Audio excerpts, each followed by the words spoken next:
Bienvenue sur la chaîne de compilation de Léo Augusto. Ici, il n'y aura que des vidéos de 10 minutes ou plus, mon pote, alors abonne-toi pour ne rien rater, d'accord? Je m'appelle Genaina, je viens de São João do Campo. J'ai 41 ans, je suis marié, ingénieur, femme au foyer et mère de Pedrinho, qui a 6 ans. C'est lui qui m'a fait découvrir ta chaîne. Il est ici à côté de moi et il m'a demandé de te raconter une histoire à moi que je lui ai déjà racontée. Alors, merci beaucoup, Pedrinho, d'avoir demandé à ta mère de nous raconter cette histoire ici. Voyons voir ce qui se passe, ce qui est arrivé, n'est-ce pas? C'est la première fois qu'une mère, je crois, raconte une histoire ici. Je pense que c'est la première fois, non? Je vais te raconter une histoire bizarre qui m'est arrivée quand j'avais 22 ans. Et j'étais célibataire. Je vivais avec ma famille à São Bernardo do Campo. Pour ça, je vais te donner quelques explications avant pour que tu comprennes mon histoire. Quand j'étais enfant, il y avait une salle d'urgence municipale à São Bernardo, au bord de la route Anchieta. Donc tous les accidentés de la route et aussi la population utilisaient cette salle d'urgence. Ma mère m'y a même déjà emmené. C'était un vieux bâtiment à l'aspect au lait et à la fin des années 80, il a été fermé. Et la salle d'urgence a été transférée dans un nouveau bâtiment. Cette salle d'urgence est restée fermée pendant de très nombreuses années. Et quand j'étais déjà adulte, vers les années 2000, j'ai remarqué qu'elle avait rouvert comme un hôtel. À 22 ans donc, je me suis retrouvé au chômage. Et comme je parlais anglais, j'ai décidé de chercher un emploi comme réceptionniste bilingue. Le travail était très difficile à trouver à cette époque, et je suis resté longtemps sans rien faire. J'ai envoyé mon curriculum vitae partout à São Bernardo do Campo et j'ai été appelé pour un hôtel chic du centre-ville. J'ai été accepté pour le poste de réceptionniste, mais au dernier moment, c'était pour l'hôtel près de chez moi, celui qui avait été la salle d'urgence. Et il est resté fermé pendant de nombreuses années. Mon Dieu, tu vas travailler dans cet hôtel-là qui était un hôpital. Je ne voulais vraiment pas y aller car l'endroit avait la réputation d'être hanté.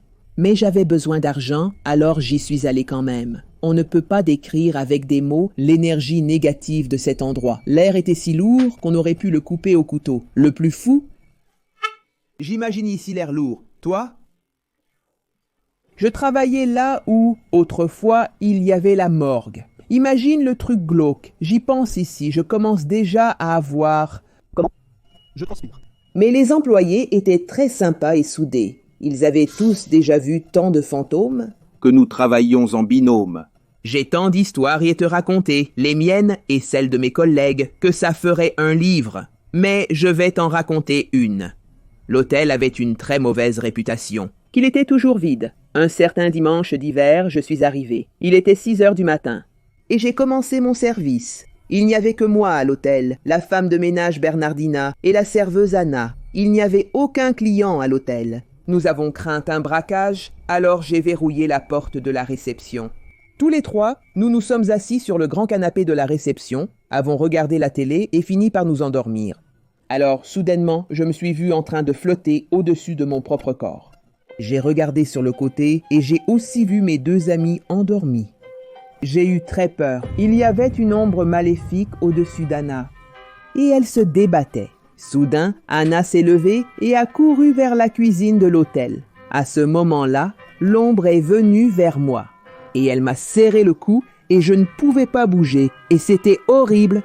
Alors je me suis souvenu de la prière du Notre Père et j'ai commencé à prier. Et l'ombre m'a libéré, alors je me suis réveillé en sursaut et j'ai couru vers la cuisine. Là, j'ai trouvé Anna qui pleurait et tremblait, disant qu'elle avait rêvé qu'elle sortait de son corps, qu'elle flottait et qu'elle nous voyait, Bernardina et moi, en train de dormir et qu'un démon l'avait attrapée par le cou et avait essayé de l'étrangler et qu'elle s'était souvenue de la prière du credo, avait commencé à prier et que la chose l'avait lâchée. Puis elle s'était réveillée et avait couru à la cuisine. Qu'est-ce qui se passe dans cet endroit, hein? J'étais horrifié et je pleurais. Je lui ai raconté que j'avais fait le même cauchemar. À ce moment-là, Bernardina est entrée en courant dans la cuisine, en pleurant, et elle a aussi demandé pourquoi on l'avait laissée seule à la réception. Elle a dit qu'elle avait fait un cauchemar où elle flottait au-dessus de son propre corps et qu'elle nous avait vus, Anna et moi, puis allant vers la cuisine. Et elle a raconté le même cauchemar. Merde, mec. Alors, on s'est raconté nos mêmes cauchemars les unes aux autres et on est resté à trembler dans la cuisine.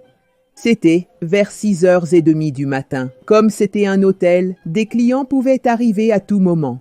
Ah Alors, même avec l'hôtel vide, Anna préparait un petit déjeuner chic et rangeait la salle à manger de l'hôtel. La salle à manger, avec tout ce qu'il y avait de meilleur, était à côté de la cuisine. Une porte communicante les reliait. Nous buvions de l'eau sucrée dans la cuisine pour nous calmer après l'expérience surnaturelle que nous venions de vivre. Quand les tasses de la salle à manger vide ont commencé à tinter, on entendait le bruit des petites cuillères posées sur les soucoupes et des chaises qu'on traînait, comme si la salle à manger était en pleine effervescence un matin de petit déjeuner. J'ai la tête qui tourne, mec. On s'est regardé. Et nous sommes sortis. On a couru hors de l'hôtel et on est resté là jusqu'à environ 7 heures quand le gérant est arrivé et on lui a tout raconté. On a reçu un avertissement pour avoir dormi pendant le service et il ne nous a pas cru. Il a dit que les fantômes, ça n'existe pas.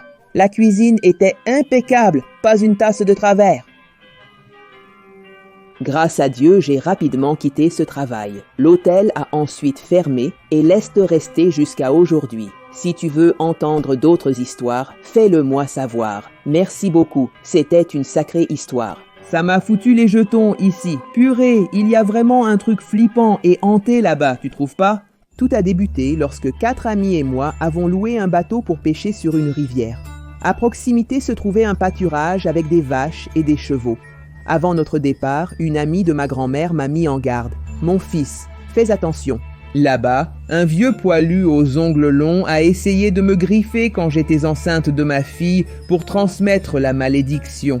En tant que courageux lâche, j'ai dit que je le tuerais si je le trouvais. Mais en vrai, je priais pour ne pas le croiser, tu vois.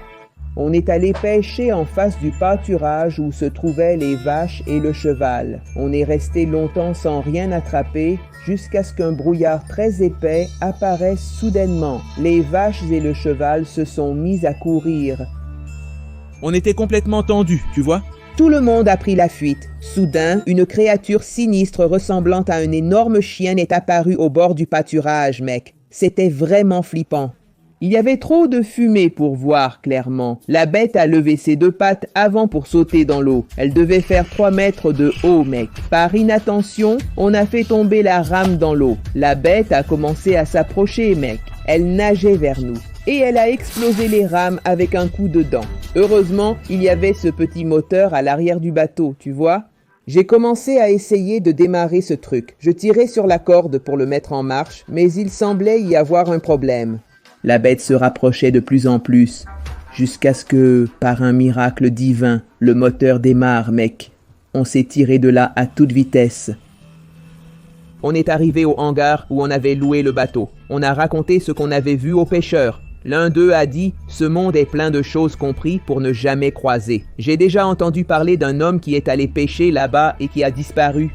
Je suis vite rentré chez ma grand-mère et j'ai commencé à pleurer de peur, en voulant faire tout ce que je pouvais pour que cette merde ne vienne pas après moi. Je t'avoue que j'ai eu très peur. Et d'ailleurs, je m'appelle William. Je suis Marcos Pereira. Mon histoire commence quand j'avais 8 ans. Nous vivions dans une petite maison avec peu de pièces et nous n'avions pas une grande cour. Il y avait seulement un couloir où je jouais avec mon frère, d'1 an mon cadet. Ma mère a donc décidé d'acheter une maison qui répondrait à nos besoins. Jusque-là, tout allait bien. Nous avons déménagé dans un quartier plus éloigné du centre. La maison avait une cour décente, plusieurs pièces et le quartier était tranquille. Un jour, mon cousin est venu et a proposé qu'on regarde un film. Devine lequel c'était? La malédiction de Chucky. Je ne pouvais pas refuser de surveiller mon petit frère. Quel exemple donnerais-je si je me dégonflais? On a regardé le film et j'étais mort de peur, mais je ne l'ai pas montré. Après avoir regardé ce film, je n'arrivais plus à bien dormir parce qu'on avait beaucoup de jouets. J'avais peur qu'ils prennent vie et qu'ils nous tuent. Chaque nuit, j'étais donc très tendu. Un après-midi, seul dans la chambre, allongé sur le lit, je jouais sur le portable de mon père. J'ai eu une envie pressante d'aller aux toilettes. J'ai laissé ma figurine sur le lit, près du portable. J'ai fait mes besoins et je suis revenu. Lorsque je suis entré dans la chambre, la figurine se tenait sur le lit, tournée vers la porte. Ce jour-là, je n'ai pas dormi dans cette chambre. J'ai demandé à ma mère si je pouvais dormir dans sa chambre. Heureusement, ma mère a vendu tous ses jouets maudits. Parfois, je me réveille effrayé, pensant qu'il y a une poupée tueuse qui m'observe prête à m'anéantir. Salut, je m'appelle Léon. Je vais te raconter une histoire qui m'est arrivée quand j'avais 7 ans. J'avais un ami qui habitait au coin de ma rue. On passait beaucoup de temps chez lui à jouer aux cartes, tu vois. Un jour, il m'a demandé si je voulais lui acheter une bague. J'ai bien regardé et j'ai fini par l'acheter pour 5 raies. Ce qui m'a poussé à acheter cette bague, c'était son apparence. C'était un matériau sombre, très brillant. Avec le temps, j'ai réalisé que c'était plus qu'un simple bijou. J'aimais le mettre sur des rampes et des endroits inclinés pour le faire descendre et m'amuser, tu vois. Un jour, alors que j'étais assis sur mon lit dans ma chambre, me détendant, j'ai commencé à faire rouler l'anneau sous le lit avec force, le faisant frapper le mur puis revenir. C'était un passe-temps. Un jour, je l'ai poussé plus doucement pour voir ce qui allait se passer. Il est tombé sans toucher le mur. Il ne pouvait donc pas reculer. Ma caméra box gênait l'accès pour le récupérer. En me levant, j'ai entendu un bruit venant de l'anneau. Et il est revenu en roulant lentement jusqu'à mon pied. J'ai eu peur, mais malgré tout, j'ai pris mon courage à 2 mains et j'ai bien regardé sous le lit, n'est-ce pas? Après tout, comment la bague serait-elle revenue après être tombée? Je n'ai rien vu. J'ai arrêté de jouer avec après ça. À 10 ans, j'ai recommencé à jouer avec cette bague. Cette fois, je l'ai mise sur une rampe en bois que j'avais fabriquée. Quand je l'ai fait descendre, la bague a roulé vers le bas et est arrivée jusqu'au sol. Quand j'allais la prendre, elle est remontée toute seule jusqu'en haut de la rampe. Aujourd'hui, je le porte seulement à mon doigt. Et bien sûr, avant ça, je l'ai mis dans un verre d'eau bénite, juste pour garantir une purification spirituelle totale. Je suis allé chez cet ami qui me l'avait vendu, mais sa maison n'était plus là. Il n'y avait qu'un terrain vague avec des arbres morts. Oh, monsieur Tonneau, qu'est-il arrivé à la maison de John? De quoi parlez-vous? Il n'y a jamais eu de maison ici. En fait, il y en a eu une, mais elle a été démolie il y a 50 ans. Et une nuit, la maison a mystérieusement pris feu, et la famille qui y vivait a disparu. On ne sait pas vraiment s'il y a eu des victimes. Tout ce que je sais, c'est que personne n'y vit depuis un demi-siècle. T'es fou, gamin? T'es fou? J'ai aussitôt pris la bague et l'ai jetée. Salut, Léo, ça va? Je m'appelle Eric Alves et je voulais te raconter une histoire qui m'est arrivée quand j'avais 9 ans. Ça me hante encore aujourd'hui. J'adore le football, tu vois. Partout où j'allais avec mes amis, je faisais un match. Un jour, on est allé jouer au foot sur un terrain du quartier qui était en réparation à notre arrivée. Les employés municipaux remplaçaient la cage du terrain et désherbaient, nous empêchant tristement de jouer. Mais mon ami s'est souvenu du terrain de l'école. Mais il y avait un problème. C'était samedi et l'école était fermée. On ne pouvait pas entrer. Malgré tout, notre envie de jouer au foot était si forte que nous sommes allés à l'école et avons sauté le mur. Nous sommes restés là pendant une vingtaine de minutes, jusqu'à ce que nous entendions le bruit d'une porte qui s'ouvrait. Ensuite, elle a claqué très fort. Nous avons eu peur, pensant que c'était le concierge ou un professeur. Et s'il nous attrapait là, on était fichus. Alors, nous avons commencé à entendre des pas qui s'approchaient. On ne savait pas où courir parce qu'on était effrayés. Alors, on a attendu pour voir ce qui allait se passer. Mais ce qu'on pensait être quelqu'un qui travaillait à l'école, en fait, c'était un homme gros, sale et torse nu. Il était très laid et répugnant. Sa peau était verte, mec. C'est quoi ce truc? Il ressemblait plus à un monstre qu'à un humain. Dès son apparition, il a couru après nous. Il a attrapé mes 2 amis avec une étreinte mortelle. Il criait très fort. Heureusement, j'ai réussi à éviter son étreinte et je me suis échappé. Je me suis caché dans les toilettes jusqu'à ce que tout se calme. Quand j'ai remarqué, il faisait déjà nuit et j'ai commencé à réfléchir à un plan d'évasion. J'ai bien regardé dans le couloir et je n'ai vu personne, mais j'ai vu une lumière sortir d'une salle. Même s'il faisait nuit et que toutes les salles étaient éteintes, ça m'a vraiment fait peur, mais j'ai pris mon courage à 2 mains et j'ai ouvert la porte. Et là, j'ai trouvé mes 2 amis attachés au sol. La lumière venait du centre de la salle. Il y avait des bougies allumées. Ils m'ont dit que le gars était parti à ma recherche.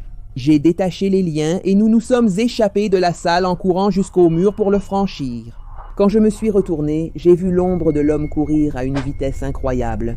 Avant qu'il n'arrive, tout le monde a réussi à sauter, mec, et on s'est barré de là. Lundi, j'ai rejoint mes amis devant l'école. On est allé voir la salle pour voir à quoi elle ressemblait.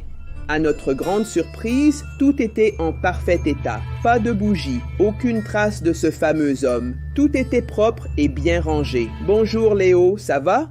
Je m'appelle Louis et je vais te raconter une histoire qui s'est passée dans mon école. Bon, j'étais entré dans une école qui avait été fondée en 1958. Et là-bas, il y avait un concierge très étrange et très vieux. Il détestait les enfants. On pouvait voir sur son visage à quel point il détestait les élèves. On aurait dit qu'il était malheureux d'être là, à surveiller et à mettre de l'ordre parmi ses enfants. Ces enfants bruyants, fermez-la, sale gamin. On dirait un vrai zoo ici. Je vais me venger de ces sales gosses. Alors il a commencé à voler des bonbons à tous les enfants qui passaient près de lui. Donne-moi ton bonbon, espèce d'idiot, et file dans ta classe. Qu'est-ce que tu fais là à traîner, hein? Jusqu'au jour où il a été diagnostiqué diabétique. Tragiquement, il a dû se faire amputer les 2 jambes. Et même ainsi, il a continué à travailler à l'école et à voler les bonbons des enfants. Quelque temps plus tard, il est mort chez lui, qui se trouvait tout au fond de l'école. Sa tombe a été placée à côté de la maison. Avec le temps, ils ont installé un revêtement au sol et tout le reste. C'est alors qu'après un certain temps, des choses étranges ont commencé à se produire. Chaque enfant qui passait par cet endroit se tordait la cheville. C'est ça. Toutes les personnes qui passaient par là, y compris les professeurs, étaient destinées à se tordre la cheville. On dit que c'est la malédiction que l'école porte et que l'âme du gardien rôde par là de temps en temps. Bonjour, je m'appelle Caillot. Cette histoire s'est déroulée quand j'avais 12 ans, dans une ferme avec mon ami Marcos. Nous y restions 1 mois, alors nous avons établi une routine. Chaque matin à 5 heures, nous nous promenions aux alentours. Le 3e jour, nous avons emprunté un chemin différent et nous nous sommes éloignés de la ferme. Au milieu de cette campagne, nous avons découvert un hangar abandonné. Nous sommes vite allés voir ce qu'il y avait à l'intérieur. Le hangar était fermé avec de nombreuses chaînes qui d'ailleurs étaient rouillées. Il y avait beaucoup de pierres à la base de la porte et les mauvaises herbes avaient déjà un peu poussé. Autrement dit, cela n'avait pas été ouvert depuis très longtemps. Ce qui est intéressant, c'est qu'il semblait que la personne qui avait bloqué cette entrée ne voulait absolument pas qu'on l'ouvre. J'étais très curieux de savoir ce qu'il pouvait y avoir à l'intérieur de cet entrepôt. Quelque chose de précieux pourrait y être caché. J'ai été pris par la cupidité et je suis monté sur un bloc de béton d'environ 2 mètres pour jeter un coup d'œil par la fenêtre. Il faisait tout noir à l'intérieur et on ne voyait rien correctement. J'ai commencé à entendre des bruits de chaînes qui bougeaient. Je me suis approché de la vitre et j'ai tenté de la nettoyer pour tenter de distinguer quelque chose, tu vois? J'essayais d'enlever la poussière jusqu'à ce que quelque chose frappe la fenêtre et fissure la vitre. Effrayé, j'ai glissé et je suis tombé par terre me tordant le pied. Mon ami m'a aidé à me relever et nous avons fui de là en direction de la ferme. La nuit suivante, vers 3h40 du matin, on est allé voler le frigo parce qu'on avait une grosse fringale la nuit. Jusqu'à ce que j'entende un bruit de chaîne venant de l'extérieur. J'ai aperçu par la fenêtre de la cuisine quelque chose de sinistre, l'ombre d'un homme sur la véranda. J'ai eu peur, mais j'ai pensé que c'était dans ma tête. Quand je suis allé en parler à mon ami, il était pâle et tremblant. On ne voyait pas bien car il faisait sombre. J'ai vu qu'il avait des chaînes attachées au bras et qu'il cherchait quelque chose. On aurait dit qu'il était derrière nous. Terrifiés, nous sommes retournés dans la chambre, avons verrouillé la porte et tenté de dormir après cela. Malgré les difficultés, on a réussi. Le lendemain matin, on est reparti marcher avec un peu plus d'appréhension suite à l'apparition de la veille au soir. On est retourné dans ce fameux entrepôt abandonné. Ce qu'on a vu était dingue. Tu te souviens de la fenêtre par laquelle je regardais? Alors, elle était cassée. Et par terre, il y avait des éclats de verre avec du sang. Quoi que ce soit qui était là-dedans, c'est sorti. Il y avait des vautours posés dans un buisson tout près. Même en ayant peur, on est allé là-bas pour jeter un œil. Et à notre grande surprise, on a aperçu de loin ce fameux humanoïde. Il était accroupi en train de manger l'animal. Ce n'était pas un être humain, parce qu'il avait une couleur un peu rougeâtre, tu vois? Et il n'avait ni poils ni vêtements, il ressemblait à une créature sortie des enfers. On a pris nos jambes à notre cou et on n'est jamais retourné dans cette ferme.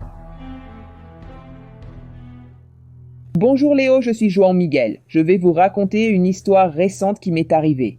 Un jour, je jouais à Fortnite dans la vraie vie avec mes amis de la résidence. Nous avons passé beaucoup de temps à jouer sur l'aire de jeu, à grimper et à nous chamailler.